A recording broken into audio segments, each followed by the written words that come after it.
Peace and welcome to the culture right here on the Black Star Network. Folks, we got a lot to talk about. Let's discuss what's happening with the latest in the Tulsa shooting of how 4 people were killed, 3 people were killed, the gunman shot and killed himself, and the implications of that. Also, I want to get your take on what President Biden, how he plans to address the nation this evening at 7:30 from the White House.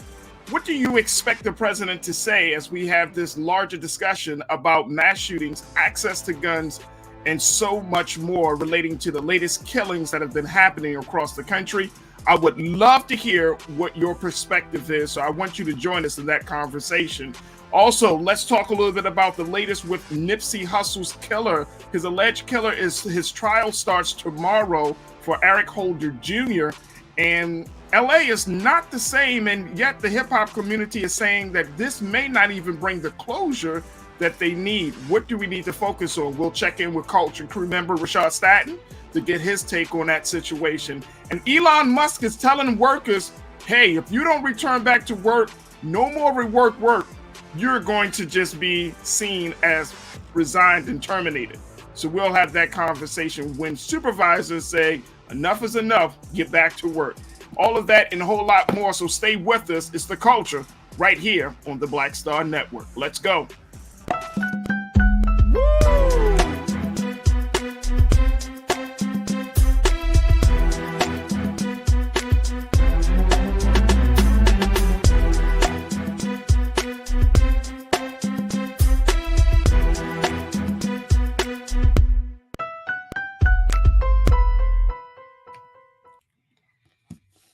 Folks, welcome to the show. Very excited to have a conversation with you about this situation that we're seeing in this country. Let me just tell you now here, folks. I don't remember a time in our history where we're seeing so much violence day after day after day after day. I have to tell you, folks, it's hard to watch. It's hard to really take in, and it's very hard to grieve and process what we are all experiencing right now. And as I've been kind of keeping up to date on some of these latest shootings, the big thing that comes across my mind is any place safe in America? Is there any place of refuge from the violence that we're seeing? I mean, we're seeing violence taking place at your most common public spaces, from supermarkets to churches to just open air situations, open air spaces. And I have to say, I am deeply concerned about this level of violence that is happening at such a rapid rate. Are you concerned about this? Are you concerned that there's places that we often take for granted? Let me just say this, often take for granted. When you go to the supermarket, you don't expect some person to run in the supermarket and start shooting the place up. Let me just tell you how deep it was for me. I went to a Walmart with my family over the weekend, and I actually started to contemplate. Now we're in checkout. And the way the space is configured, we're hundreds of feet away from the door. But it crossed my mind that in this public, large super Walmart, someone can come in here and start shooting. And it automatically made me think, okay, where are the exits in this place? If someone were to start shooting, where's my family? How will we start to navigate through down the aisles? I really started to think about this. And it didn't scare me as much as it made me more aware that we're really living in a time where public safety has to be on everyone's mind. Like, you can't go into a space, and this is not about fear mongering. This is not about trying to make the world a bad or ugly place. This is the reality. This is the facts. And I'm probably like so many of you, I'm still trying to process the mentality, the thinking, the motivation behind all of this stuff that's happening. I'm still trying to process, just the fact that someone can get so upset that they can start to devalue the lives of other people. I'm right there, folks. And so now, in every place I go, I have to think about exits. Okay, my family's here. I've taught my children, don't go running around in public spaces unless we know exactly we can see you. I mean, this stuff is hitting home for me.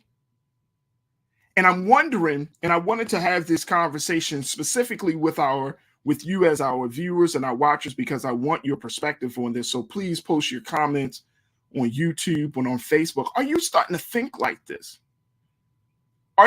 Is the conversations or the news stories is, as everybody's talking about violence, shooting, mass shootings here and this, that, is it starting to play on your mind? I would love to hear what you have to say, because here's why, folks. And post your comments, and we'll certainly get to your comments. This latest shooting that happened in Tulsa, and I want us to frame this in its proper context. This, according to the United States government, a mass shooting is when 4 or more people are killed, right? So you had 4 people that are killed, and I want to make sure I correct myself. 4 people were killed, and then the gunman shot himself, right? So this is considered to be a mass shooting in the eyes of law enforcement. But I want us to make sure that we don't, and particularly with Tulsa, this is a mass shooting. Whereas what we saw 100 years ago in Tulsa is a massacre. There's a difference. There's a difference. So I want us to first, I felt like I needed to share that, just because I don't want people to diminish what happened 100 years ago to Black folks, to say, oh, no, that was a massacre and then 4 people were killed. No. There's a difference.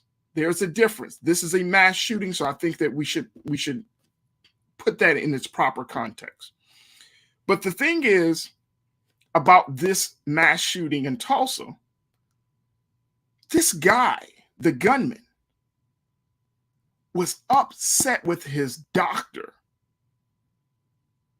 because he had to get back surgery. He got the surgery that he needed, and as a result of that, he started experiencing severe pains. He complained to his doctor. I guess his doctor couldn't help him or accommodate him the way this man wanted him or expected the doctor to do so. And as a result of that, he goes on a killing spree, vowing to kill the doctor for not relieving his pain after a back surgery. I want y'all to just think about that. Like, how many times does that happen? How many times do people go through surgery and then you have like these side effects? How many times are we prescribed medication? You have some certain side effects that you don't want, that, we didn't welcome. How many times, right? But for something like that, this wasn't a quote unquote a political or politically oriented or politically driven shooting. This was a man who was tired of the pain from a surgery. And as a result of that, he vows to kill the doctor. And then he put in his letter that the law enforcement officials found that anyone that got in his way of killing the doctor will be killed too.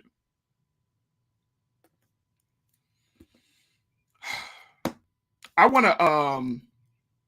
I want to get your thoughts, get your perspectives on this, because as much as we're talking about guns, and then I have to say, and we'll be talking about this as well. The president plans to address the nation this evening at 7:30 p.m. from the White House, and he's going to talk particularly about mass shootings. He's going to talk about Buffalo. He's going to talk about Uvalde. He's going to talk about Tulsa. And I want us to put this, I want you as the viewer, as one who is a citizen of this country like me, I want us to start to create our own context on how this conversation should be had. This is not about regurgitating talking points.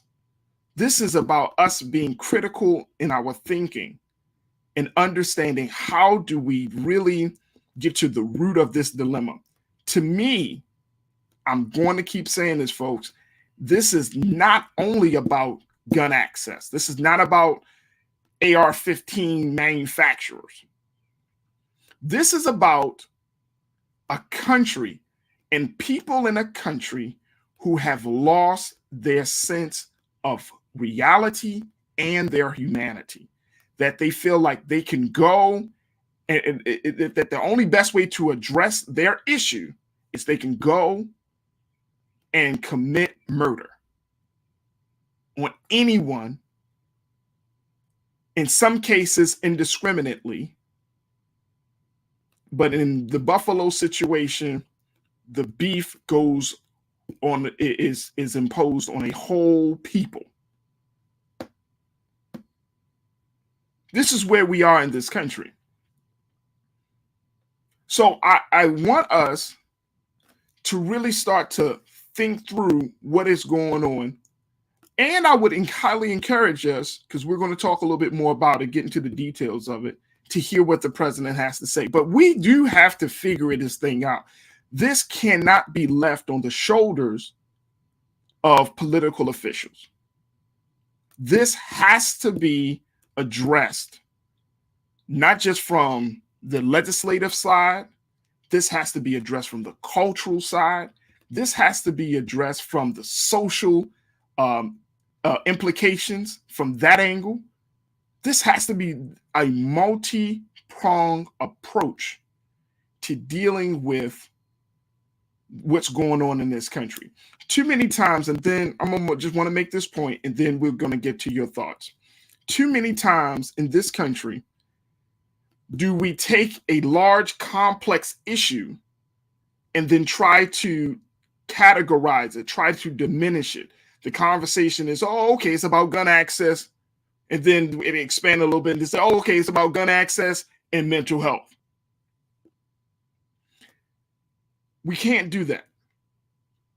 And the reason I'm saying that is simply because we take our eyes off the big picture of culture, the big picture of the glorification of violence in this country, the big picture of this idea that when you have a problem, the best way to solve the problem is through violence. Those are the angles that I think that are missing from mental health, gun access conversation. A lot of times we tend to believe that issues are outside of ourselves. That's not true. The fact is, we have the power within our own selves to change the reality and the condition of ourselves, our families, our communities, and this country. We have that power internally, intrinsically. We have that power. However, we have not been given the necessary tools to tap into that part of ourselves for us to think through. We've always been told and conditioned to look to someone outside of ourselves to change our condition. And I'm saying today, we can't be like that anymore in this country. This country is under tremendous strain. And part of the strain is is the lack of true engagement, involvement from the citizens of this country to say enough is enough. It's not just enough for the president to say it or for a couple of lawmakers to say it. It has to be a choir of a chorus of folks that are saying, I'm saying that's from us. It has to say, we have to say enough is enough. All right, let me get to your comments so we can continue to have this discussion. And I appreciate each and every one of you. Even if we disagree, so be it. But let's at least shine light on your perspective. And then maybe we can find some common ground here, at least getting the conversation started on this particular platform. Keena, let's go to some of our comments that we're getting in from so many people. And folks, I highly advise that you let your friends and family know that we're having this very, very important discussion today here on the Culture on the Black Star Network. JP said, it's the people, not the guns. People will figure out new ways to kill if guns aren't accessible. And JP, that's the point that I'm getting to. That's the place that I'm at. It's the people. It's the people. The one big thing that I see in this country that we do, and this is a huge part of the culture, and JP, you tell me if you agree with this or not. One of the things is that when we see all of this like violence, when we see this level of pain, and when we see all of this happening, our leaders come before us and say, look, we're all good people. A person goes into a supermarket and shoots and kills Black people with no regard, no remorse, with careful planning, not a good person. A teenager who has been bullied, who has been ridiculed and mocked, decides that the only way to take out his pain is not by talking to somebody, not even confronting his people who have bullied him, but he goes to a elementary school and mows down 19 children and 2 adults. Not a good person. Let's call it for what it is. The reality is that we have people in this country, and we don't know who they are because there's no sign on any one of us that says, I'm good, I'm bad. I think evil, I think righteous. And nobody has that, right? But you want to believe, we often give people the benefit of the doubt. And I think that one of the big issues in understanding and trying to process all of this is not seeing things the way they are. Instead, we look through the rose-colored lens and try to see things the way we hope for them to be. Y'all catch that? We got to see what it is in front of us based on reality and not based on our hopes, dreams, fantasies, aspirations. No, it can't be from that rose-colored lens. We have to take those off and see this for what it is. Same thing if we look at our political leadership. You got to look at who they are for what they have said, what they have done, what they have demonstrated. I think that once we start working from that place, then we can get to a new place of understanding what we need to do in order to address this problem. But if you think that Peyton Gendron or Salvador Ramos or any of these other killers are good people, then we won't be prepared for another tragedy. It's going to be very hard. Let's go to Linda. Linda has something to say, and I appreciate that. And JP, thank you so much for your comment. Linda, let's go. Linda said, it is the type of gun used. True. AR-15s.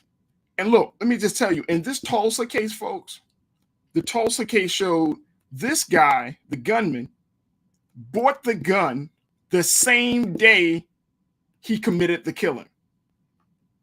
The same day.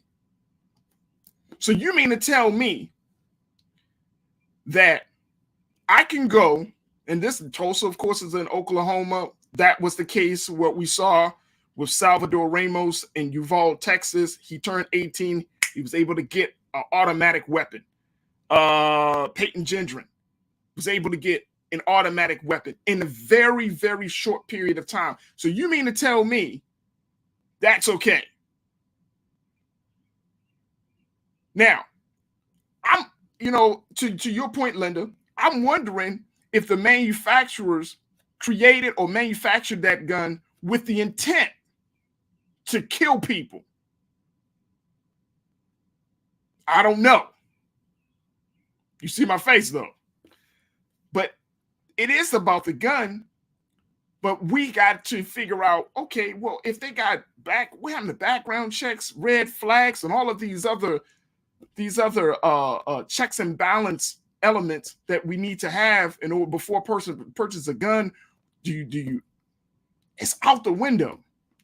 Out the window. Great point, Linda. Let's go to Infamous Kiki. Then we're gonna take our first pause. Infamous Kiki, you put it up there. You say, look, I look for the exits any place I go, especially with my kids. I have a license to carry and I carry. I've had tactical and handgun training. I go once a month for the training. I hear you. I hear you. I hear you 1,000%. And, it's the old saying, like, you better get ready before, you got to get ready before you stay ready. It's that type of thing. It's that type of thing. And I mean, and I'm very serious about when you go out in public spaces now, folks, don't play around and think that none of this stuff is going to happen. Please don't be like that. Don't do that. Because guess what? It happens. It happens, and it is happening right now in modern day America. This is really happening. That people can go into a public space. You could be at the bank. You could be, and I'm not trying to create fear. What I'm trying to do is get you to see the situation, the circumstance for what it actually is. It only takes a moment before somebody snaps, and then they want to let their anger, their pain, their rage out on innocent people. Takes a quick moment. Man had a back problem. He had back pain after surgery. How many of you have had surgery, and then even after the surgery, you're still experiencing some pain?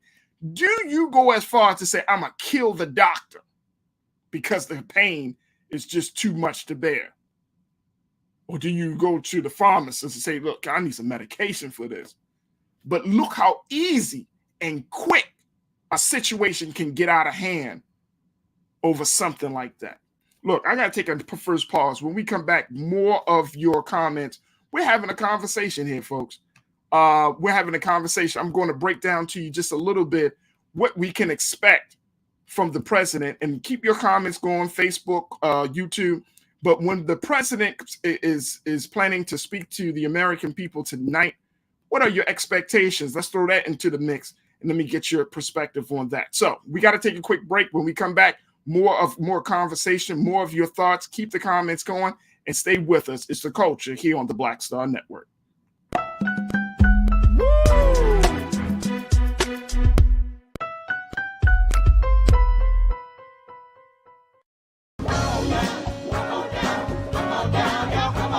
Welcome you to the launch of the Mass Poor People's Low Wage Assembly and Moral March on Washington, D.C., June 18, 2022. We are a new, unsettling force, and we are powerful. New, unsettling force, and we are here. We're rising up to demonstrate the compelling power that we, poor and low-income people, have to reconstruct society from the bottom up. and we need to do it with the loudest voices possible, the biggest actions possible. Because we know that there is no scarcity in this land. The only scarcity is the moral will to do what's right. Hold on, just a little while longer. We are those with sub-minimum wage jobs who can't afford sky-high rent. People with disabilities are the fastest growing minority group. It's crazy to me that in 2021, it's still legal for workplaces to pay a sub-minimum wage to people with disabilities. There are still so much trial and tribulations that we go through as Indigenous people. We can't get a decent wage to sustain ourselves, nor can we get adequate housing. Veterans across this nation say enough is enough. We can't pat essential workers on the back on one day and then cut their health care the next day. Health is a political choice. What more do I need to do to prove that my voice is just as valuable as anyone else's? There are still forces in denial that would try to slow walk our transition to a clean economy and a just future for us all. We have an immoral system run by immoral people. But together we walk and we fight. It's time for a change! Reconstruyamos esta gran nación! See, we are people of resilience as we fight these interlocking injustices together. When we work together, mobilize together, and rise together, we become a voice for the voiceless, and we become an agent of change in a time where great change is needed. We need the third reconstruction to ensure that deaf people, people with disabilities, and all people can have the right to live and to thrive. We know what they are doing, but the question is, what are we going to do? Reconstruction begins when we change our mentality and say it's time for you to get your foot off of my neck. I know justice is coming soon. Hey! Do you believe that of today?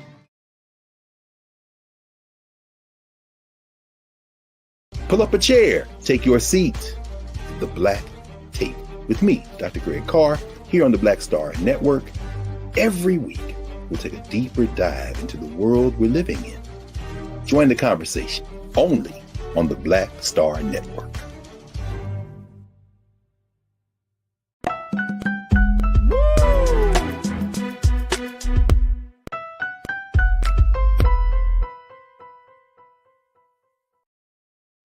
Folks, welcome back to The Culture. And today we just wanted to start off the show having a discussion with you about what is happening in this country around mass shootings. Now, let me just share with you at 7:30 this evening, President Joe Biden will be addressing the nation from the White House, talking about what he plans to do or try to address the issue of mass shootings. And let me just share with you a little bit about what the White House has put out. Keenan, let's put that quote on the screen for us, please, brother, where he plans to discuss the recent tragic mass shootings and the need for Congress to act to pass common sense laws to combat the epidemic of gun violence that is taking lives every day. And this is according to the White House in announcing the speech. The recent mass shootings, his push on Congress. Now, I highly encourage you to listen to what the president has to say, even if you don't agree with his politics, right? That's the man in charge sitting in the seat right now. So trying to hear what will the president do to address this. Now, underneath of all of that, these mass shootings, they come from a lot of different places. They come from a place of racism. They come from a place of xenophobia. They come from a lot of materialism. These mass shootings are not just happening in a vacuum, folks. There's a reason why people are upset. I saw some of you putting in the YouTube chat that capitalism is one of the driving forces that at this point, and this adds to the conversation beyond gun access and mental health, capitalism and people trying to figure out how they're going to live a decent life without losing their homes, their car, without having to, their children's lives being uprooted. I mean, capitalism, we are all experiencing inflation right now. Prices are going up. Wages are not going up to meet the demands of the prices. So people have to cut back. People have to make hard, decisions right there at the dinner table, trying to figure out how they're going to, pay Peter and how they're going to pay Peter and Paul, or they need to take Peter to pay Paul. They're trying to figure all of these things out. Healthcare continues to be an issue in this country, right? So we're seeing all of these dynamics at play. And then guess what?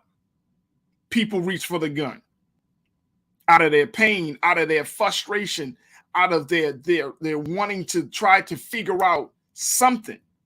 Then you have, again, racism, sexism, hatred, rage. People are upset in this country for a number of reasons. So we can't act as if, this is just about, guns. The person is crazy. No. In this country, so many other things are factors. And we, as the citizenry, we need to be more cognizant and say, okay, starting with ourselves, am I helping in changing the dynamics in my family, in my community, or am I hurting the chances for me to save a life or for somebody's life to be saved in the neighborhood? Are you helping or are you hurting? And I know that sometimes it's hard to take on that level of responsibility when you're thinking about paying bills, when you're thinking about your children's education, when you're thinking about, getting insurance, when you're thinking about, moving to a place. You got to think about all of these things, but you have to also think about the fact that we are living in a violent society. On top of all of that, we are living in a violent society. So the president is planning to address, I think he's going to address more of the legislative side, obviously, right? Background checks, red flags. He's going to address, why are 18-year-olds getting high-powered rifles with little to no obstacles or challenges. You're going to sell an AR-15 to an 18-year-old. He can't drink, but he can hold a gun. They talk about common sense laws. That's one of the common sense laws.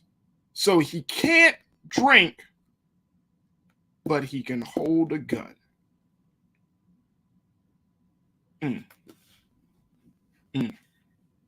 Let's go back to your comments.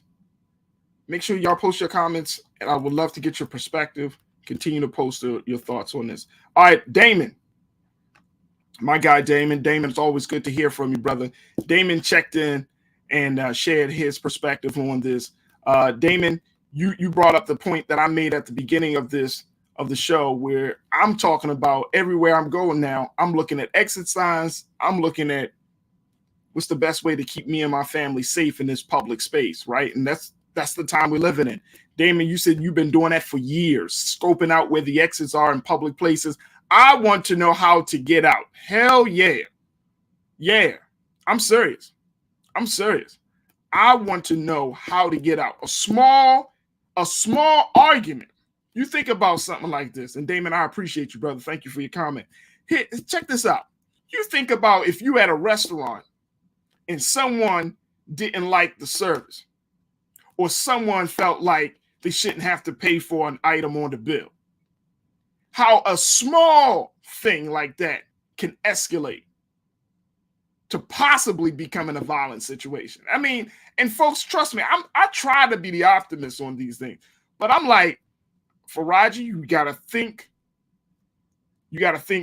based on reality. You can't look through this situation through rose-colored glasses and lens. You gotta think based on where people's minds are. this thing can get off, can go left real quick. I remember sitting in, this is a couple of years ago, my wife and I went to a movie theater, and apparently, you know, we're sitting like the third row from the wall, from the back of the theater. So we're the third or fourth row. Another guy is sitting, it was a white man that was sitting at the front as the first row from the wall, and then a black man sitting in the second row. So this white couple is having conversations and chit chat, and this black man is getting irritated because he can't hear the movie. And guess what? The black man says, "Hey man, you need to stop talking. We're trying to watch the movie." The white man said some words. The black man gets up, turns his back. Now I'm sitting in front of this brother. When he turned his back, I told my wife, "Let's go. Time to go. I'm out." This thing, first, you too close, bruh. You too close.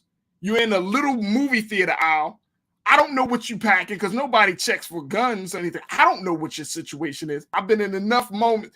I come from Baltimore, so you know I've been in enough places to be like, no, argument, I'm out of here. I'm done. And especially with my wife, no, we done. Come on, let's go, baby. So I move out. I can leave the theater, and I tell the officer, they had a police officer, and I said to the officer, you might want to go and check in the theater because there was a little disturbance in the back. Then I went to the manager. All right, that was a disturbance. I want my money back, but we can talk about that later. I'm out of here. It's just it's just those type of moments. And I know some of us, you know, we like, well, what's going on? And man, I don't have time for that today. People's minds are not in the right place, especially when it comes to confronting other people. So we have to be knowledgeable and aware of those things. All right. So Damon, I appreciate you. Danita, let's go to your comment really quickly because Danita talks about the access to guns, which I think is absolutely insane that you got these teenagers doing this. Danita said, but they won't be able to take out so many people without those ARs, talking about the AR-15s. They probably won't. But they should have never been sold those. They should never been given an opportunity. 17, 18 years old, and you walking around with an AR-15. Danita, I appreciate your comment. Thank you. Let's go to Mike V. Mike V said, when he went to the movies, check this out, folks. Mike said, when I went to the movies, there were armed security at the entrance and sitting during the movie in some cases. I mean, it's sad. Some of us, we get mad when we see police in certain spaces. You know what I mean? You're like, oh my God, why are the police here? Why are the police there? Because anything can happen. And if something does happen, look, that's why I'm not behind the whole, you know, let's totally abolish police. We need police. We need to have good policing, but in this day and time, you need to have police. That's what they're there for. So I hear you, Mike. I got you. Thank you, brother, for checking in. All right, let's go to Gregory. Gregory Harris. Gregory, you said, yeah, brother, you have to serve in the Navy for 30 years as a police officer. Oh, you have been serving in the Navy for 30 years as a police officer. I always did that, and it's a good habit to have, especially in this country. Facts. My dad has been working in law enforcement for many, many years. He's always teaching me. I mean, you know, I remember as a young boy, he'd be like, son, when you go out to the places, you know, make sure this. And now I'm like that. I'm like my dad. I'm like my dad. You know what I mean? I'm trying to teach my 8-year-old, keep your head on a swivel, son. Always look around. Don't look down. You know what I mean? Like you got to teach your children how serious the time that we're living in. You know what I mean? You don't want to take away, you don't want to completely take away their innocence or their view of the world. So you got to find that proper balance. But no, that's what we're supposed to do, especially as men of the community, men of the household. You're supposed to wait. And even if you're not, even for women, my wife, I teach her like, hey, you should know these things. She's always talking about security. She's always talking about making sure that she's in a safe place. If you walk in your place, and we talked about this, y'all remember, folks, we had a conversation about just last week about intuition. If you walk into a place and your intuition, your gut feeling is saying, this is not a good place to be in. The energy is off in this place. This ain't the good vibe for you. Get the hell out. I'm serious. Stop silencing the voice within because you want to have a good time. Find another place to have a good time. But in this day and time, you got to follow your intuition. You got to follow it. Gregory, thank you so much, brother, for posting that. Let's go. Let me hear from B Dizzle. B Dizzle said, I've been thinking like that before the mass shootings. Is just how things are in my area and in this country. It's not the 60s and 70s anymore. People are just on edge and make reckless decisions. Woo! Reckless decisions and being on edge. And look, I try to give people the benefit of the doubt. Dizzle, you know it. I agree with you 1000%. I try to really give people the benefit of the doubt that, you know, everybody's cool. I don't know where your head is. You might just had a bad day. You can be really a good person. You could be thoughtful. And we all are, this can happen to any one of us. You're thoughtful, you're considerate, but sometimes you just have a bad day, a rough day.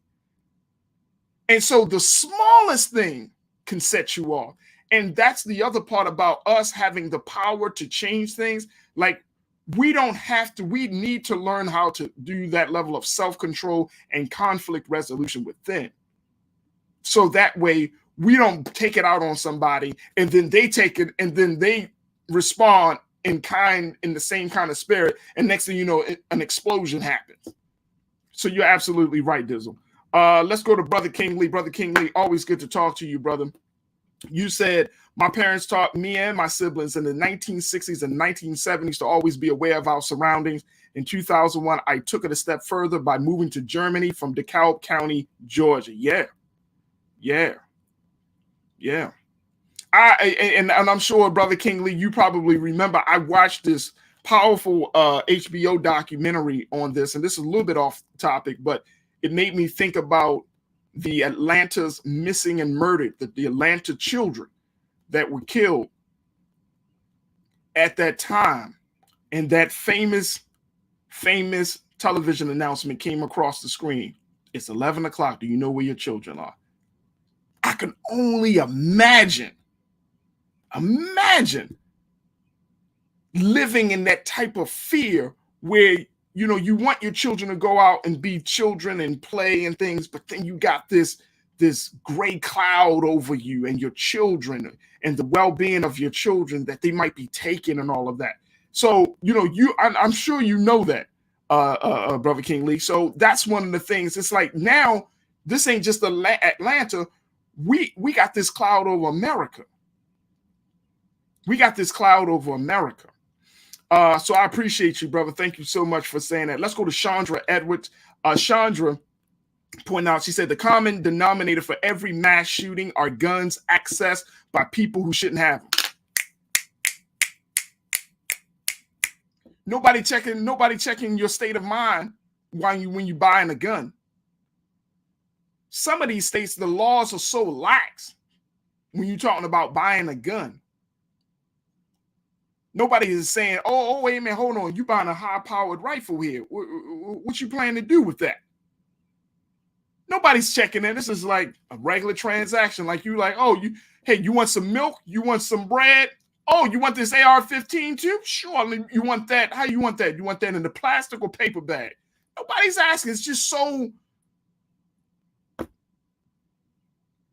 And now we want to get to have these big conversations about it, but the reality is we love it. We love it. So I absolutely agree with you, Chandra. It's about people who shouldn't have them. Thank you so much for pointing that out. Let's go to Davey. Davey said something very important. Davey said, this is not a cultural issue that needs to be remedied by Black folk. This sickness is not of our doing, nor do we control the systems that produce this outcome. Here's the thing, though, Davey. And I appreciate that, and I agree with you to a certain extent. Now, we've been talking about mass shootings, 4 or more murders, right? In a given situation, a given incident. But can't we apply the same level of the same, I would say the same metric? Can't we apply that to what we see in the Black community? When there's a drive-by, remember back in the 80s and 90s, drive-bys, especially, you know, I grew up in Baltimore. My aunt lived in Los Angeles. She would often talk to me about drive-bys, like those situations where our people would shoot indiscriminately at a playground, basketball court, school. Even now, the gun's just going off. Lil Ray Ray. Bah, bah, bah, bah, bah, bah. And guess what? We don't see it as a mass shooting. We don't even think of it as domestic terrorism. But it is. It really is. Because it has created such an uncomfortable space to just be outside, sitting on your porch. And some of you who are watching, you probably either come from neighborhoods that used to be like that, or you may live in a neighborhood like that. I lived in a number of neighborhoods like that. Like, you couldn't do certain things. That's terrorism. Walk down the street at night because you don't know who or what's lurking behind around the corner. You tell your kids, oh, you know, you got to be in before sundown because they start shooting then. That's terrorism. That's terrorism on the mind of a child. But this does need to be remedied by Black folks, because why? Even though we're not the ones walking into the supermarket and we don't fit the quote unquote the profile of a mass shooter in terms of young and white, and even though we don't fit that profile, the reality is we've committed some level of terrorism on ourselves, and we've been doing it for many years. In Baltimore, we have been struggling under the weight of 300 plus murders a year. And guess who that's by? Guess who that's by? That's not by mass shooters. That's by young Black men, predominantly, who have decided that the best way to resolve an issue is with the gun, who have lost their sense of humanity, and who don't see the value of life. That's who that's by. So let's not go into a space where it's like, this is not our problem.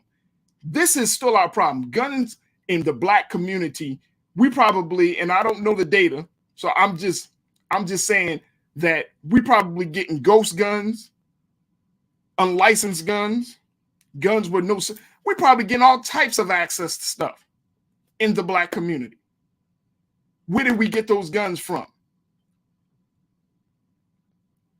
And more importantly, how are those guns being used? They're being used on each other.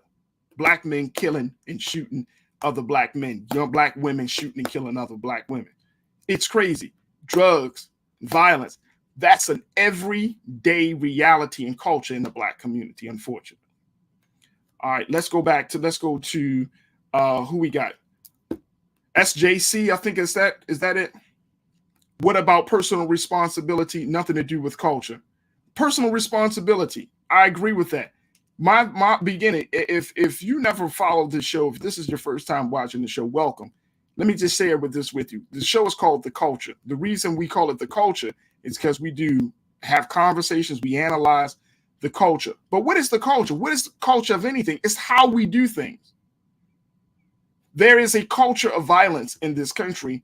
There's a culture of violence within the Black community where if you don't agree with somebody, either hit them in their mouth or shoot them. Tell me if I'm wrong. And each one of us, law-abiding citizens, law-abiding Black folks in this country, we have to intentionally and consciously make the decision not to resort to violence when we deal with a situation. We do. We have to be intentional. Because even when we say to each other, we telling the story of the situation, you be like, look, I had to call on my Lord because I was about to bust this. Violence is not the last option. It becomes the first option. That's the culture. That goes along with personal responsibility. Let's not act like the culture is some big, some giant living in the hillsides, in the valleys of Harlem, in the valleys of Baltimore. Oh, the culture is you and I, how we go about doing things. that is based upon our personal responsibility. So yeah, this has a lot to do with our culture. If our culture within the Black community and around this country is you disagree with me, I disagree with you, you don't see things my way, therefore I should bust you in the mouth. That's a culture. All right, let's go back to the line. I want to get a couple of more in here. And I see so many new folks, so I appreciate all the new watchers on the show. Shatonia T.T. Williams. Let's go let's see what she has to say. Shatonia T.T. Williams. Shatonia said, mental health is real, especially now with everything that's happening. Absolutely, I agree. I'm afraid this is just the beginning. We will see more deaths. Unfortunately, the Tulsa shooting, as tragic as it is. Yeah. Yep. I no disagreement there, Shatonia. There's no disagreement there. I think it's absolutely everybody needs to get their mind right in this day and time. If you don't think you need some sort of mental health assistance, and I'm not saying you don't, but just we're living in very, very serious times. So we do have to take this seriously. This is the greatest tool that we've been gifted with from the Creator, right? This. So we do have to take the time to make sure that this and that, the heart, are in a good place. Otherwise, we don't. What are we talking about? What are we hoping for?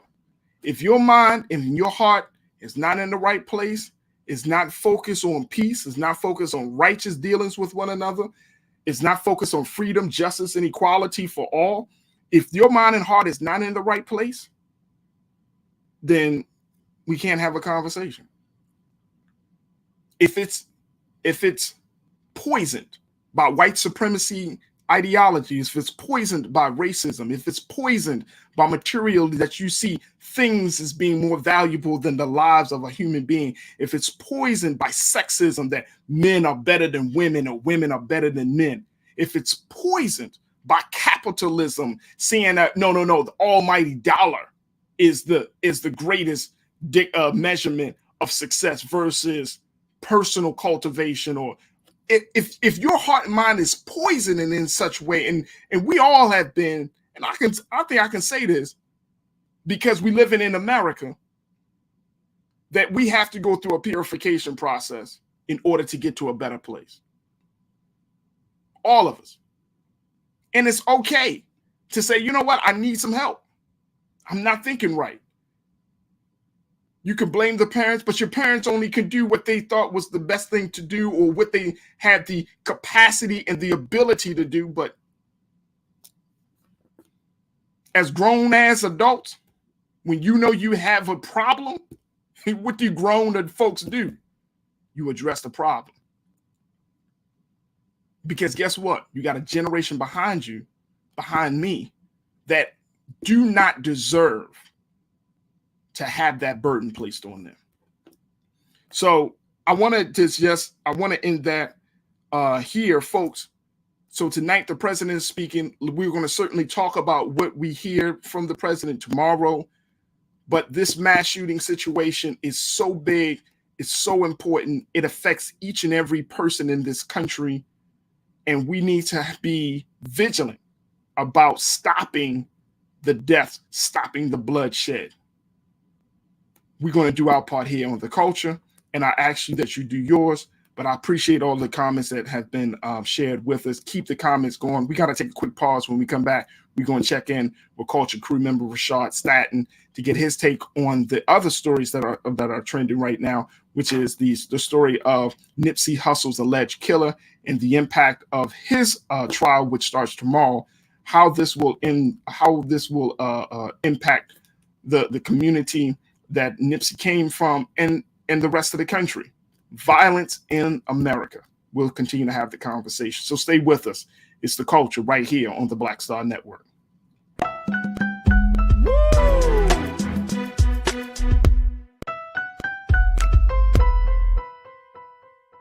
Don't you think it's time to get wealthy? I'm Deborah Owens, America's Wealth Coach, and my new show on the Black Star Network focuses on the things your financial advisor or bank isn't telling you. So watch Get Wealthy on the Black Star Network.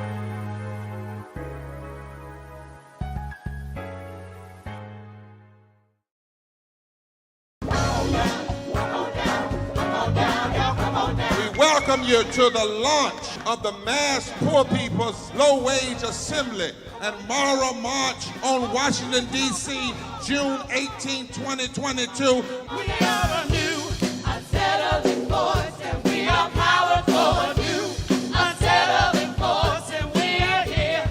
We're rising up to demonstrate the compelling power that we, poor and low-income people, have to reconstruct society from the bottom up.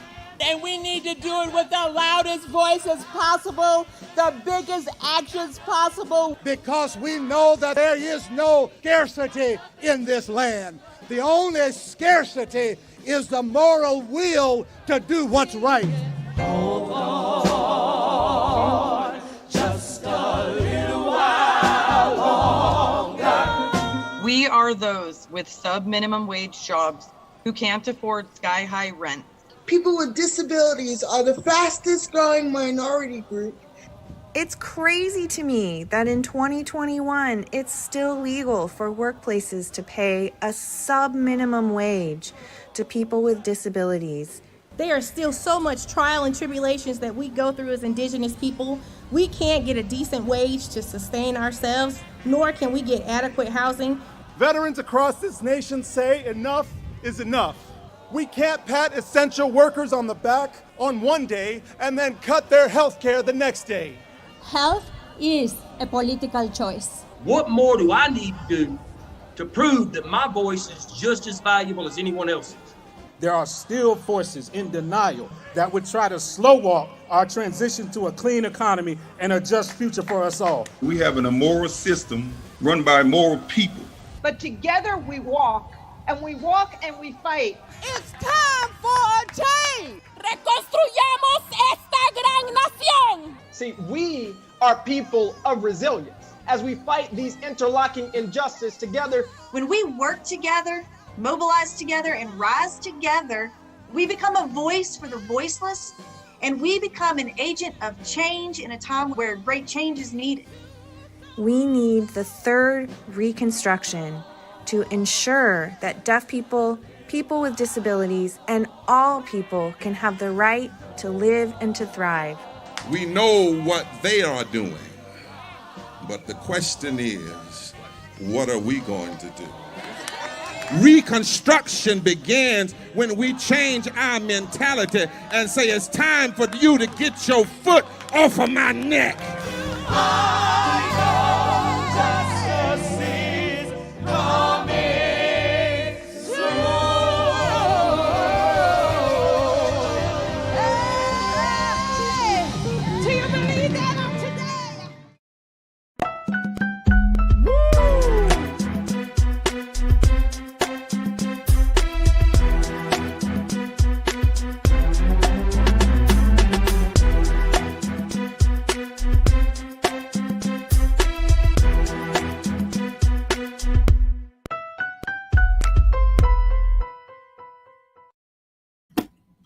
Welcome back to the second hour of the culture here on the Black Star Network, folks. Let's talk about something that I see is, it's going to be a big conversation right now. First and foremost, let me just say this. In the first hour, we did something different, just giving you a chance to share your thoughts and sharing your insights on this gun issue. So many of you checked in. We have a lot of people a lot of comments and a lot of new viewers. And if you are a new viewer, welcome to Black Star Network. Welcome to the culture. This is a great online community of folks that we call our culture crew.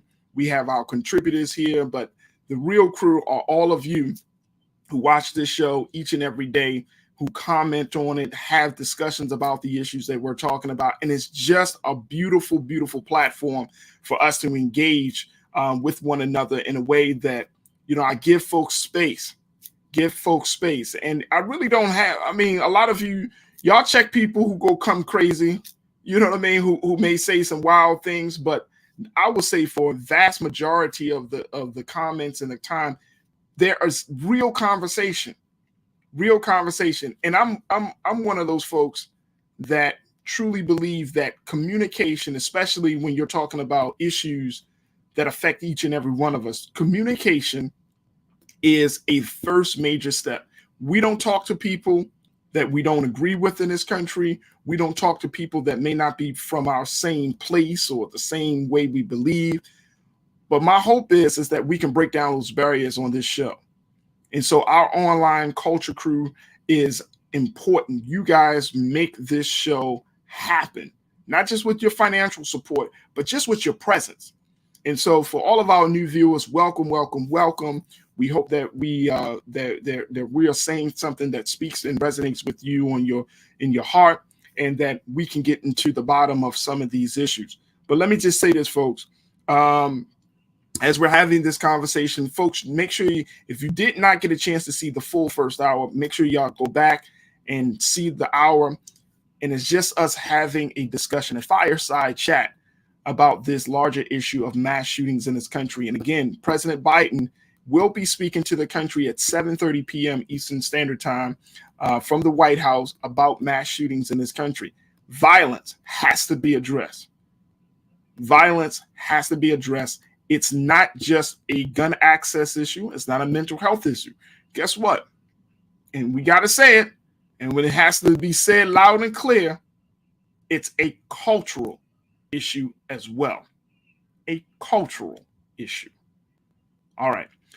Next conversation. I wanted to bring folks up to date on the latest that happened with the alleged killer of Nipsey Hussle. This is the hip hop artist from Los Angeles who was gunned down right outside the doors of his Marathon store in Los Angeles in South LA. And, you know, his loss to the community was greatly felt all throughout the hip hop community and across the country. Nipsey grew up from humble beginnings. He was a part of, he was a part of the Crips. But he was able to change his life through his music. And, you know, I'm a huge advocate of the arts. The arts can save people's lives, man. And many of you, if you dibble and dabble in the arts, or if you are a full-time professional artist, you understand that if it was not for the arts, your life may have been in a whole different space, and not in a good way, right? The arts change people. The arts saves young people.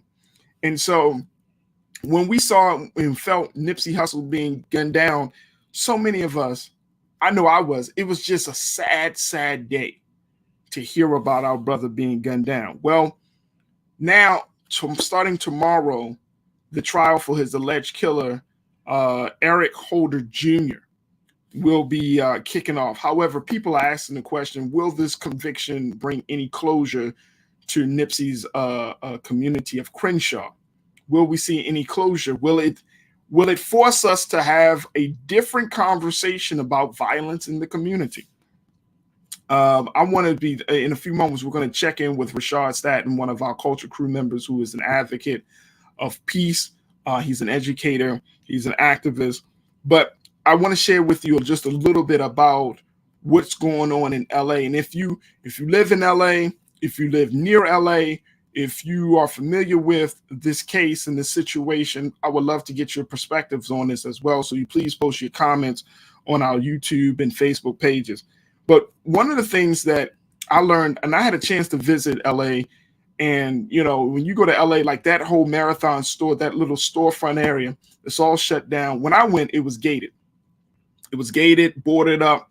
It's just sad. You know what I mean? It's sad. It was a sad sight and you can still feel the energy. You can feel the energy that something was lost. When Nipsey was there, and I've never been to LA when Nipsey was there, never went to the Marathon store. But I can only imagine what his store and his vision really, how much of an impact it really made on that community. And this is one of the things that one of his friends and community leader, LaTanya Ward, is wishing that as this trial begins, that we don't harp on the challenging parts of Nipsey's life. But she wants us to harp on community empowerment and reinvestment. LaTanya said this, and let's post this quote, Keenan, please, brother. LaTanya said, court trials and murder cases aren't scarce around here. She said, sad to say, the death of Black folks' futures is aplenty, both by death and the injustice system. She said, what I want to pour into is what's lacking energy, and that's transgenerational healing, starting with Black gang members. Whew. Whew. That's deep. Transgenerational healing, starting with Black gang members.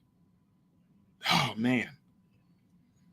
And this is one of the great concerns about this whole case, because people are saying, is this going to bring some closure, considering this was what some people would say is gang violence, gang involvement, but will this bring closure? I would love to get your perspective on this, folks. Please post your comments on our Facebook and YouTube page, and let me know, what are your thoughts about, now we're at this point with this particular case of Nipsey's death. Does it have the power to bring transgenerational healing, especially to gang members, those who are involved in those street organizations? Does it have the power? We got Rashad. Let me know when we get Rashad in, because we want to bring him into this conversation. As Rashad's been doing some great work working with young people from various backgrounds, challenge backgrounds, families and homes that aren't always up to par. But the thing that I appreciate about Nipsey is that Nipsey always promoted this idea to not sell yourself short. When I listen to his music, here's a young brother who saw beyond his environment. And as a result of that, he saw himself being a greater impact on the environment. The sad thing about it is sometimes when you get to a certain status or a certain level, you forget where you come from. In this case, Nipsey didn't forget where he came from. He still remembered the streets. He still had a love for the streets, right? He still can be seen walking among quote unquote regular folk, even though he was a multi-million dollar, well-known rapper. He still would hang out with the people. He still tried to share with the people. And this is the impact of violence. This is the impact of violence. See, the thing about, and I'm just going back to what we saw in Texas and even going back to what we saw in Buffalo. The thing about violence is that when a person becomes a victim of violence, you really are shooting and killing a possibility to change our reality. I'm going to say that again. Because each person, each child, each person of consciousness is a possibility. People have hope when they see a person of conscience. People start to feel good about themselves. They say, okay, so this person is doing it. But when violence cuts that person's life short, it also cuts, to some extent, our hope that we're going to get to a better place. So I would love to get your thoughts on this, and join us and be a part of this conversation. Sports actuary, he said something. He said, Farajii, I'm not ignoring you, sports, but I want to share your thoughts, brother. He said, you are the first RMU host to acknowledge Black on Black murder, so you have my support. We have to acknowledge that. I'm sorry that I don't know. I don't know how true that is, because I know Big Brother Roland. I know many of us who came from Roland Martin Unfiltered. We always talked about the impact of black on black murder. So, but my hope is that I don't want to be in that position, because you can't act as if that black on black murder doesn't exist. You just can't. So can we hope that something good comes out of this situation?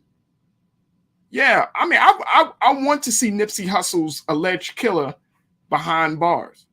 I really do. Because he took away something for whatever reason. Unless that person, and this is how I was taught. So y'all ride with me on this one. I was always taught to fight with those who fight with you, or those who aggress upon you. Otherwise, if no one has aggressed upon you, no one is fighting you, imposing their will on you, you stay peaceful. You just don't shoot and kill indiscriminately. So when I see that level of violence in our neighborhood and our community, I know that means that we off balance.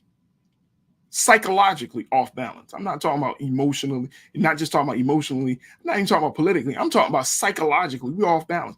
If you can pull the trigger to kill a person that looks like you, live in the same neighborhood as you, experience the same struggle as you, you're psychologically off. You're off. Can you be redeemed? Can you be restored? I believe so. But don't take away the fact that you're off. So I wanted to get your take on this. Join us in this conversation. But the thing about Nipsey's death, and this is something that was reported in the LA Times when they talked about this. I want to make sure that I'm saying this right.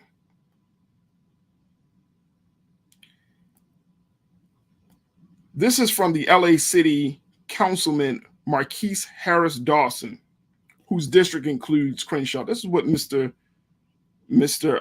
Dawson had to say. Mr. Harris Dawson had to say. He said, "This is part of our relationship and critique of the criminal justice system." He said, "I want a criminal justice system that gets there before it happens," talking about the fact that a lot of times in our neighborhood, in our communities, we have this kind of like revolving door when it comes to criminal justice. We have people walking around the neighborhood, and y'all know this. People who walk around the neighborhoods, in Baltimore, we have a term. We say, "Oh, he got bodies on him." Meaning, here's an individual that is known for killing people. He might have killed 1, 2, 3 people, maybe 4. Known for killing people, still walking free, still in the neighborhood. It's like the movie Juice. Y'all remember Juice? Remember Tupac's character? The dude that, here he is, he killed somebody, then show up at the person's funeral and condole and giving his condolences to the family. That's real. We got those type of people in the neighborhood. And I'm always blown away when you have somebody who has bodies on them, and then when you're trying to clean up the neighborhood or take the neighborhood to another level, you got these individuals that are there. And that becomes a very real problem. That becomes an issue. That becomes an issue. Dejima, you posted something here in the chat. You said the difference between violence within the Black community is that the perpetrators get punished, and often the people will rise up against the perpetrators, like it was done in Nipsey's case. Sometimes I think, and Dejima, I think sometimes that happens, right? I've seen it not just in Baltimore, I've seen it across the country. I've seen that a person who is known to commit violence, a person who is the drug dealer, the big drug dealer, neighborhood drug dealer, I've seen people rise up in support of that person over the actual victim. Now, I don't know, Dejima, if you ever seen that happen, but I've seen that happen. And when one of the big things that I say, like, it's easy to blame the criminal justice system, to Mr. Harris Dawson, the LA City Councilman's point. That's easy to me, because we know the criminal justice system is in a broken state when it comes to Black people and delivering justice to us. We know that. But you know what the hard part is? I think one of the hardest things for us to do as a people, as a community, when it comes to these issues, especially of violence and when we commit violence on each other, the hard part is to admit that we commit violence on each other without any sense of humanity. Like, we want to stick up for the stick up boys. We want to defend the perpetrators. And that's a culture I think we need to change in this country and in our community. Look, if the neighborhood has to get clean, but there has to be some consequences to the actions of those who violate the trust, the safety of the neighborhood. Where are the consequences? Where are the consequences? It's sad, but here's my take on that. It's sad to put another Black man in jail, but guess what? Guess what? That Black man who committed the murder against Nipsey or any other person, what should we protect them? Should we defend them? Because maybe not in this case of Nipsey, but for all of the victims, that's not fair to them. That's not fair to them. That's not fair to them. It's not fair to the victims. And then when we protect them, we don't make them change their ways. We protect them to allow them to continue. And I'm saying enough should be enough at this point. Enough should be enough. We can't keep losing the lights in our community to violence and then not want to impose the consequences of that on the perpetrators. Yeah. So, Dejima, to your point, you reposted and said the neighborhoods have to get cleaned. I agree. We have to demand something for our votes, bring businesses and resources to the neighborhood. Absolutely. I wholeheartedly agree. That's what we saw with the case of Nipsey Hussle. You know, he had Marathon Boutique. I know he mentioned that he had started a dispensary or he was getting into that business. I mean, he just became this shining light for a lot of people. He turned his life around, right? He went into becoming a legitimate businessman. He wanted to do something for the people. And see, look how the poison gets up in a person's heart that they say, you know what, we don't like this dude. I don't care. Yeah, look at Dejima's comment. Thank you, Dejima. You like, I don't care. This dude made me feel this way, or he embarrassed me, or he did this, or he did that. Therefore, I'm gonna take his life. See? And that is problematic for me because the neighborhood got to get clean. Shitonia posted a comment on this one as well. Shitonia T.T. Williams said, I was born in the 60s, so the 70s, 80s, and 90s were my formidable years, right?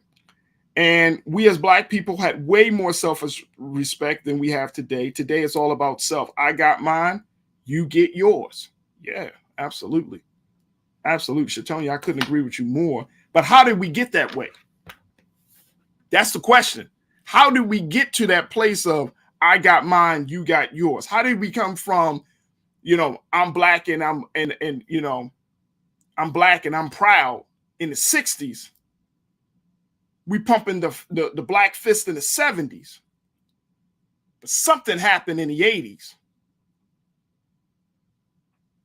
Drugs entered the communities in the 80s. Hit Baltimore, Washington. Come on, y'all know the cities, right? Crack cocaine, heroin hit the streets hard. New York hit the streets hard, right? And I mean, of course, it wasn't like we went from heaven to hell. We had our problems in the 60s and 70s, right? But there was a culture. There was a culture. We had an understanding of who the common enemies of our progress and rise was in the 60s and 70s. Then in the 80s, we became the enemy of our own rise because drugs got into the conversation, into the picture, right? The black father was taken out of the home. I mean, we can go through the litany of stuff of how the black community started to be picked apart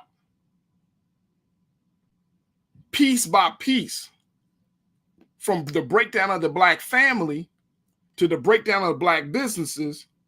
I mean, just picked apart. By the time you get into the 90s, woo, we gone. Then you put in the music. Then you put in our stories being told by other people. Now our history is being rewritten, and we don't, because mentally and emotionally, we in a different place, right? Drugs and everything, and the war on drugs and police brutality, all this stuff started to crop up in the 90s. And guess what? We're not in a right frame of mind to combat the forces that have broken us down. And we are in a mode of recovery right now, 20-something years later, 30 years later. We still trying to recover. We still trying to recover now. So any light that comes in from the community, like with Nipsey or anybody that shows us a little bit of light, the poison has already entered the neighborhood, and boom, we want to snuff out the brother. We want to snuff out the sister that's trying to show us to be a little bit better, that you can get from nothing to something, and we get mad at that. That's why a lot of our black entertainers and black celebrities, they go through this dilemma. I've heard their stories. They go through this dilemma of not giving back to the hood because it's like, oh man, I can't get back. I want to get back, but if I give back, they're going to try to draw me in. So music became the outlet. Sports became an outlet. They move all the way on the other side of the country. You know what I mean? Because the forces of the hood is so strong. And we just trying to figure it all out. Let me see this up. Real Brooklyn, real quick. Real Brooklyn says it's most important to have Jaquan aim to be an NFL player than a doctor, lawyer, or something other than being a rapper or a ball player. It is. Look, we can tell our boys, you could be the rapper, you could be the ball player, you could do all of that, but be a rapper with a doctorate degree. You know what I'm saying? Like, you could do it all. You really could. You really could do it. You know, hip hop is a young man's sport, as they say. So you could do that for a couple of years, brother. That's fine. Get your coins from that. But that don't mean that you still can't save people's lives at some point in your journey. Real Brooklyn, I appreciate you. Thank you so much for posting. Davey said, this is 90s rhetoric and y'all think it's going to change. Cultural poverty is a myth. Black on black crime is a myth. We are products of our circumstances. Davey, I don't know what the heck you talking about, bro. What are you saying? Cultural poverty is a myth? Black on black crime is a myth? Davey, what city you in, brother? See, it's a reality in Baltimore where I am. It's a huge reality. It's an inescapable reality here in Baltimore, black on black crime. And I know that it's not, Baltimore's not the only city that's struggling under the weight of this level of self-hatred. So I'm not sure where that coming from, brother. Davey said capitalism was never okay. Not in the 60s, 70s, 80s, 90s, etc. It's always been in crisis. Yeah, I'm not worried about capitalism. I'm not worried about capitalism. I'm worried about people's lives. It's just real simple for me. If it don't impact people's lives in a positive way, then why should we keep investing in it?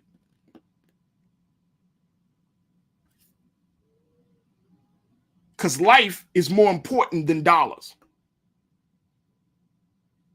Any of you that are watching, y'all know money comes, money goes. But once you dead, you ain't coming back. Right?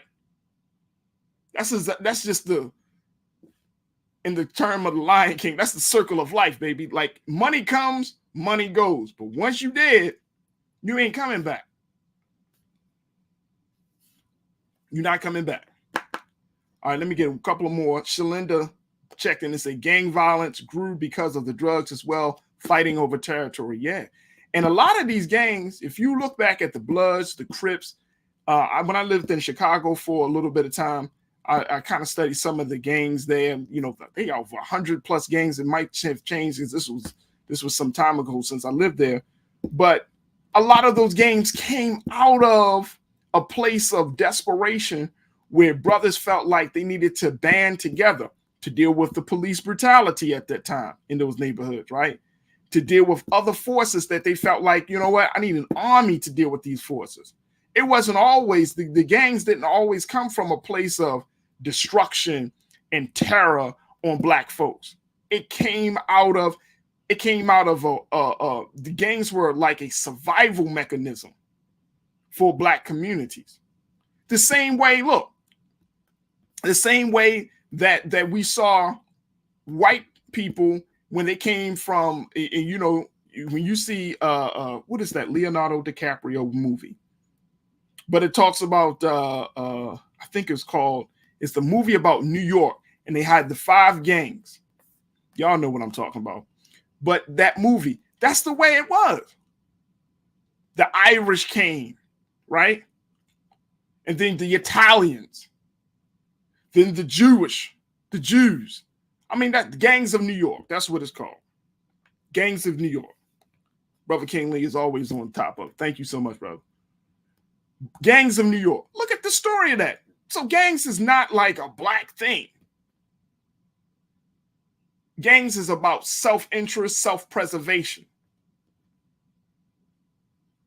But it got co-opted once drugs got into the picture. It became something else. Instead of being these gangs being used to defend the community, they start to become the enemy of the community.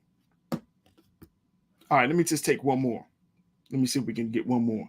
Let's get Brother King Lee in this real quick. He said in the 1980s, many communities started seeing some of the ice cream truck vendors selling dope and ice cream. Damn.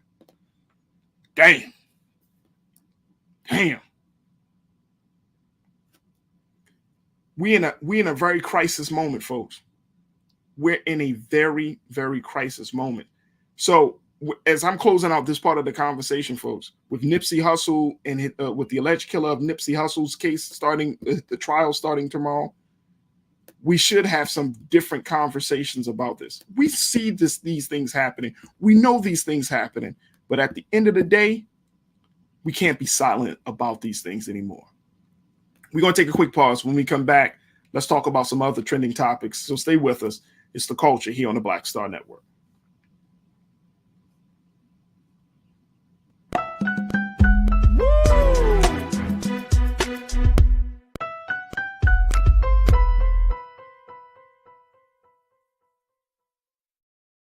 Pull up a chair. Take your seat. The Black Tape with me, Dr. Greg Carr, here on the Black Star Network. Every week, we'll take a deeper dive into the world we're living in. Join the conversation only on the Black Star Network. Don't you think it's time to get wealthy? I'm Deborah Owens, America's Wealth Coach, and my new show on the Black Star Network focuses on the things your financial advisor or bank isn't telling you. So watch Get Wealthy on the Black Star Network.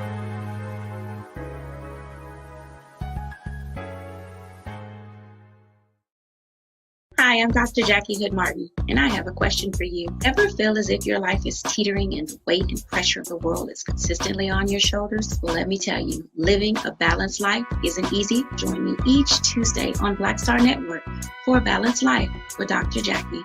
We'll laugh together, cry together, pull ourselves together, and cheer each other on. So join me for new shows each Tuesday on Black Star Network, A Balanced Life with Dr. Jackie.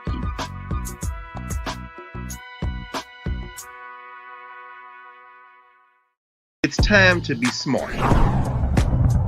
Roland Martin's doing this every day. Oh, no punches! Thank you, Roland Martin, for always giving voice to the issues. Look for Roland Martin in the whirlwind, to quote Marcus Garvey again. The video looks phenomenal, so I'm really excited to see it on my big screen. Support this man, Black Media. He makes sure that our stories are told. See, there's a difference between Black Star Network and Black-owned media and something like CNN. I got to defer to the brilliance of Dr. Carr and to the brilliance of the Black Star Network. I am rolling with Roland all the way. Honored to be on a show that you own. A black man owns the show. Folks, Black Star Network is here. I'm real revolutionary right now. Roland was amazing on there. Hey, Black, I love y'all. I can't commend you enough about this platform that you've created for us to be able to share who we are, what we're doing in the world, and the impact that we're having. Let's be smart. Bring your eyeballs home. You can't be Black-owned media and be scared. You dig?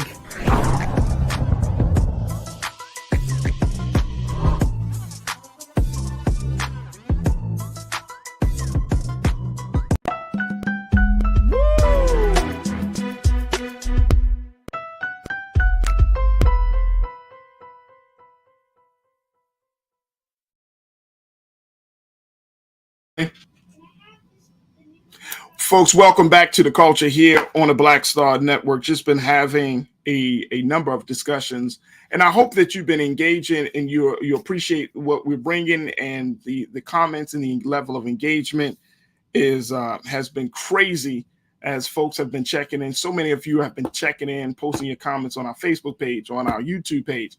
And that's exactly what we wanted to do today. We wanted to just have a show where we can talk directly to you as the viewers. And, you know, it's great to have voices to come to you, to help us to contextualize these conversations, to give us some insight on the issues and topics.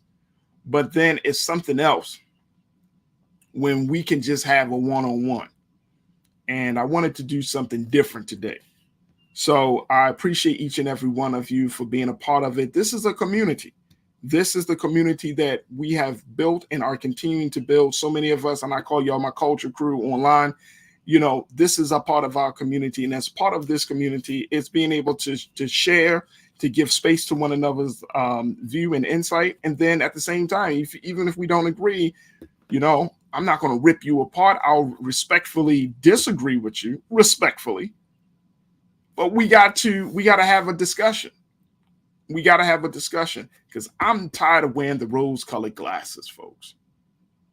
I'm tired of seeing things for what I hope them to be and not for what they actually are. That's what I'm tired of. I'm tired of calling a spade a diamond. Call it a spade. You call a spade a spade. I'm tired of acting as if none of this stuff that we have been experiencing is impacting us. I'm going to just blow this off. None of this stuff is worrying about is nothing. I don't need to worry about that. I'm going to just keep on doing what I'm doing, focusing on getting money. can't. How can you avoid this stuff? How can you look past this stuff? How can you act as if all of these things that are happening around us is not happening around us? How can you do that? Unless you are intentionally, consciously cutting yourself off from reality. And you want to live in a fantasy world.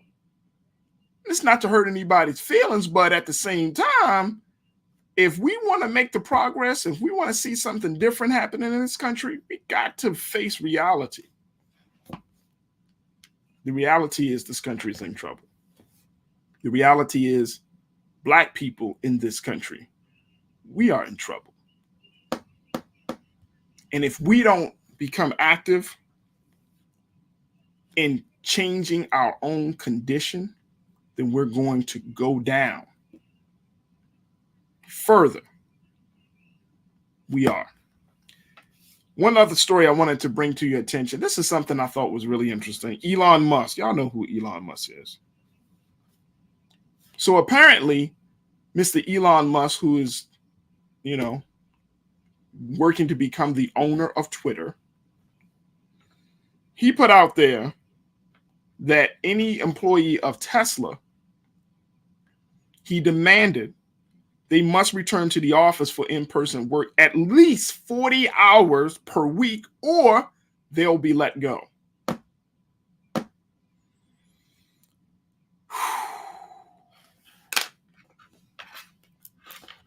Folks, what is going on?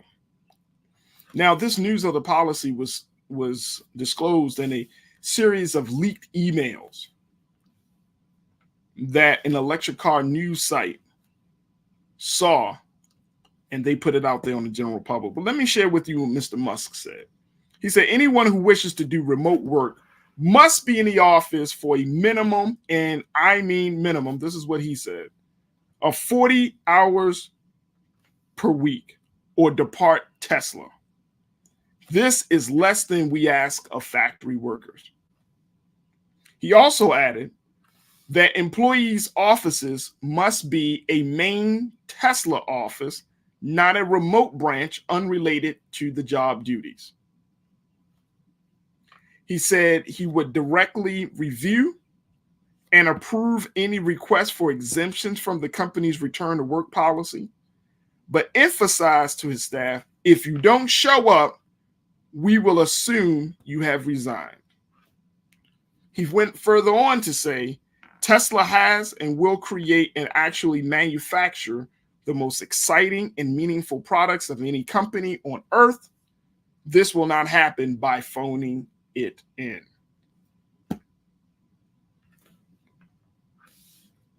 Wow.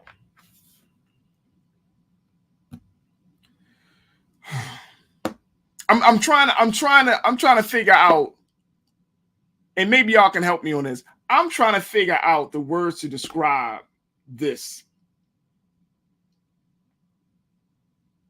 Oh, I know what the word is. Capitalism.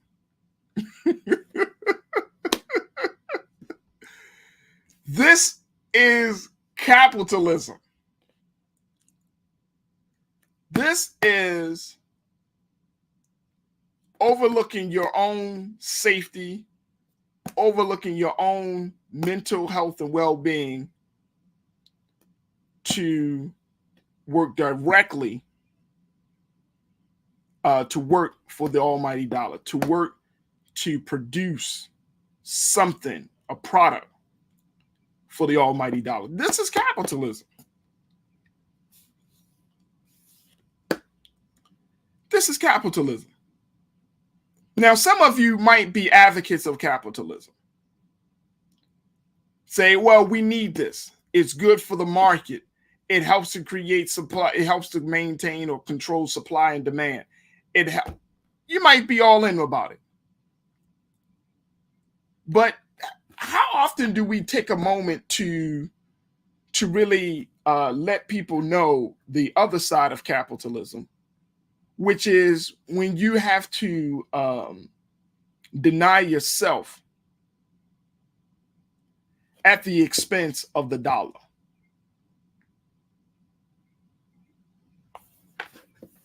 That's what I'm talking about.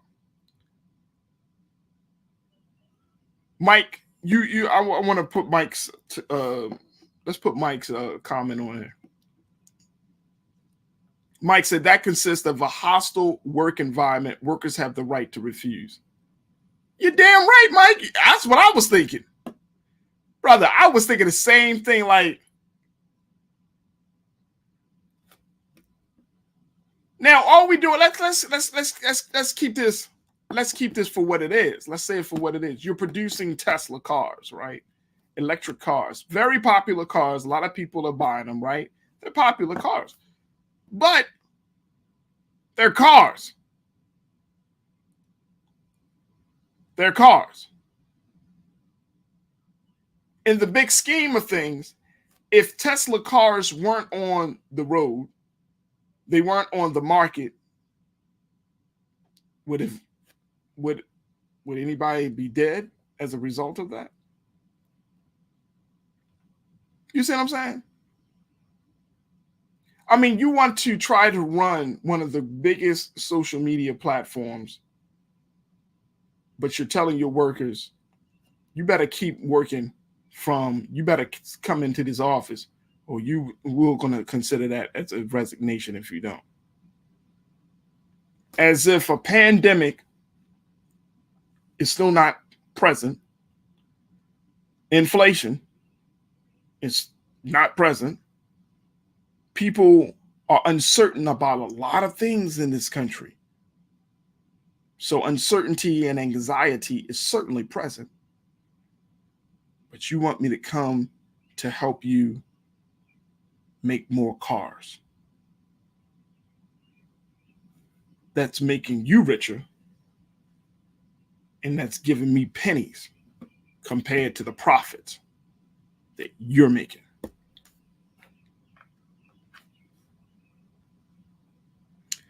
Belinda Skinner. Belinda, you always got something to say. Belinda posted her thoughts, said, Farajii, this is slavery, period. Word it however you like. Y'all saw the Emancipation Proclamation, right?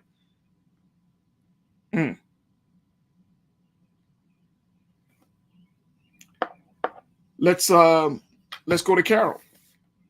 Carol said, hey, they all need to quit and we need to come together for a better solution.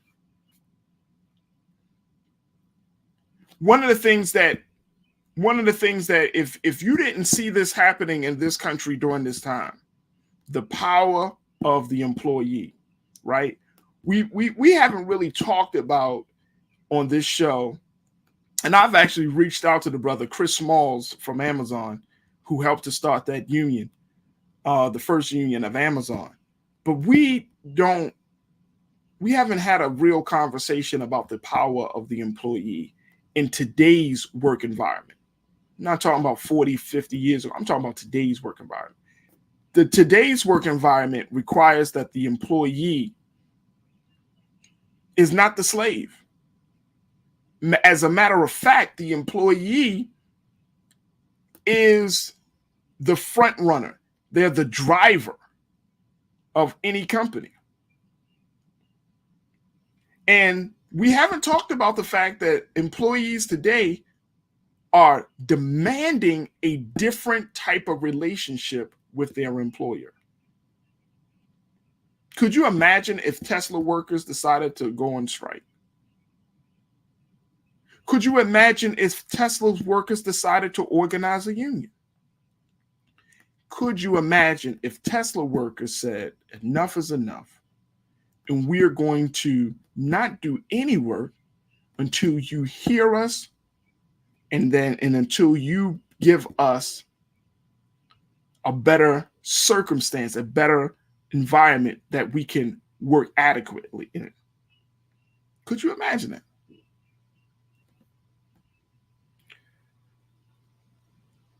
Davey said there would be less African children in cobalt mines if Tesla wasn't on the market anymore. That may be the case. We know, and we know that there have been a number we know that the mining of of diamonds and jewels and the natural resources of Africa has always been a part of the capitalistic system of this country. We know that. So I'm not going to go back and forth with you on that one, Davey. I'm just thinking to myself, the gall, the audacity of Elon Musk to tell people, if you don't come back to work, you're going to be seen as one who resigned. In a time like this. See, you stepped out your lane, Mr. Musk, because you don't realize that if an employee decides enough is enough and they walk off out of that plant, they walk off the job, they walk out of the office, your empire starts to fall. Your empire starts to fall.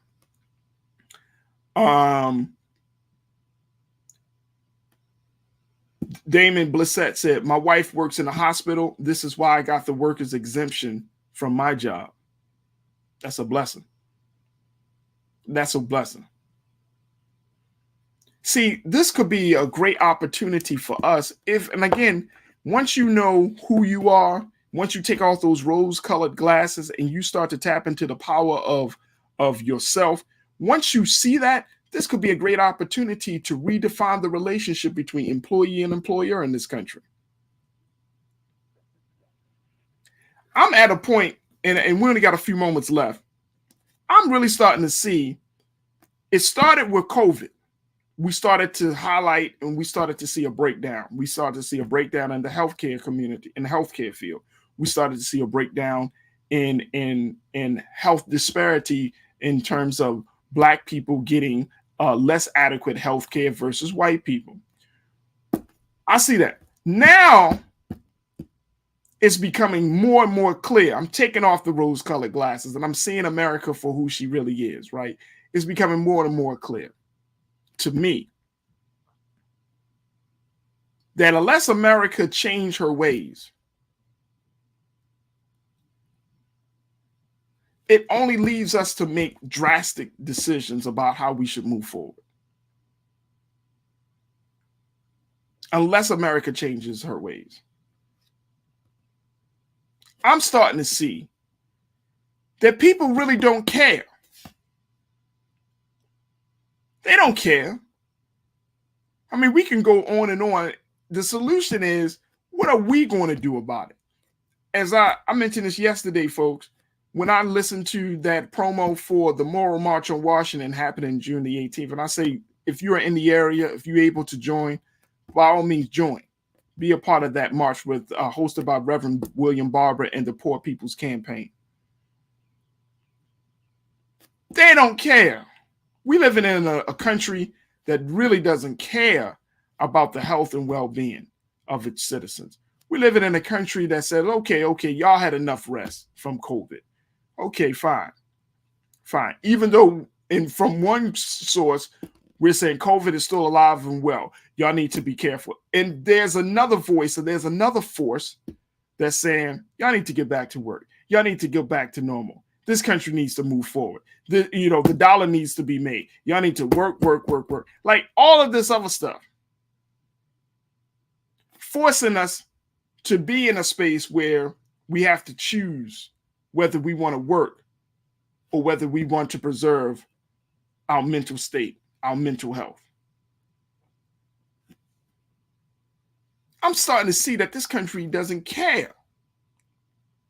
You get mad at workers who are still on edge about COVID, who are trying to make sense of their livelihoods at this point, and you telling people that they're going to lose their jobs if they don't return to the office because you want them to make some more products. Where's the care? Nisa, 1971. Elon is an egomaniac. He thinks every lane is his lane. Ha! That's the problem. Because in a capitalistic society, the rich man is king. Y'all heard me? Janelle Fields. Janelle always checks in. She said, Farajii, I think folks got it twisted. If there is no negotiated contract that stipulates certain details, the employer has more rights than you think. The right to work is a myth. That's why you might have to create a union. That's why you might have to get organized. I agree with you on that, Janelle. Chris V said, these corporations only care about the almighty dollar. And guess what, Chris? That's passed on to us as being a part of those corporations. Then we start to get the mentality that the only thing important is the almighty dollar. Great comment from both of you. I'm done. I love this one. I'm done. Employees always has the power. We have to use that power to our advantage. Facts. Facts. Facts. That's where we are right now. If we don't tap it, if employers don't tap into your power, if you don't tap into your power as a human being, let alone as an employee, you're always going to get railroaded. Somebody's always going to take advantage of you. That's the thing about capitalism. That's the thing. The thing about capitalism, it makes it feels like you have no voice. That the finances is the almighty voice. That's not true. That's the capitalistic system, but in a system of where human beings, the lives and the value of human beings is king. No, that's not true. My life, my mental health, my state of mind is more important than making a dollar for you. And it becomes, and if you impose your will on the will of the employer, where you start to try to force them to come back to work, or you threaten them. See, that's abuse. That's abuse, man. That's abuse, especially considering it was a situation that was beyond our personal hands that took us out of the workplace. Now you get mad and say, oh, y'all, if y'all don't come back to work, we'll see that as being a resignation. Okay. Okay. The country got to change, folks. As we close out tonight, and I'm so happy that we've had these this fireside chat with you. The country has to change. We have to tap into our power. And if we don't tap into our power, if we don't see how important our voice is, if we don't stand up at this point in time, if we don't recognize that we have been taught and cultivated and conditioned to think a certain way, to be a certain way, then we're going to find ourselves always at the bottom, always complaining, always losing. And I don't know about you, but I'm tired of losing. I'm tired of it. I need to win in 2022. Do you? I need a win in 2022. I need a win for Black people in 2022. And I need a win for this country. And I'm talking about the people of this country. Those who are working to try to make people's lives better. We need a win. Because I'm tired of losing. And silence is an admission of losing. All right, folks. I appreciate you so much, each and every one of you. Thank you so much for joining me for this fireside chat today with us as we talked about these issues. Make sure y'all continue to support us. BlackStarNetwork.com is the website. Download the app for free. Make sure that you let your friends and family know about it.